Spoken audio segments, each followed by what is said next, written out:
আমাদের যুদ্ধ এখনো শেষ হয়নি। আমাদের এই লড়াই, এই যুদ্ধ ততদিন চলবে যতদিন এই বাংলাদেশের মাটি থেকে খুনি সন্ত্রাসী আওয়ামী লীগ নিশ্চিহ্ন না হচ্ছে। আমরা সেদিন এক হাত তুলে, এক কাগজ তুলে এক দফা ঘোষণা করেছিলাম।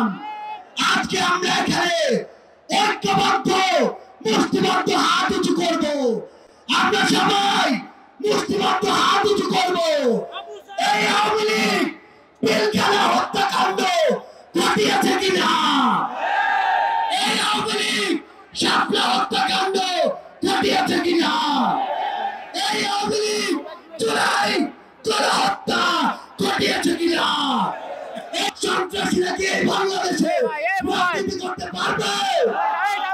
আমরা এই বাংলাদেশে খুনি সন্ত্রাসী আওয়ামী লীগের নিষিদ্ধ চাই কিনা, আমরা খুনি হাসিনার ফাঁসি চাই কিনা? সবাই একসাথে আজকে বাইতুল মোকাররমের এখানে অ্যাকশন অ্যাকশন আওয়ামী লীগের বিরুদ্ধে, সাইদ ওয়াসিম মুক্ত, শেষ হয়নি যুদ্ধ। 3 তারিখে ঠিক এমন সূর্যাস্তের সময় শহীদ মিনারের এই উন্মুক্ত প্রান্তে দাঁড়িয়ে আমরা বাংলাদেশের ছাত্র জনতা একসাথে ঐক্যবদ্ধভাবে হাত উঁচু করে রায় দিয়েছিলাম।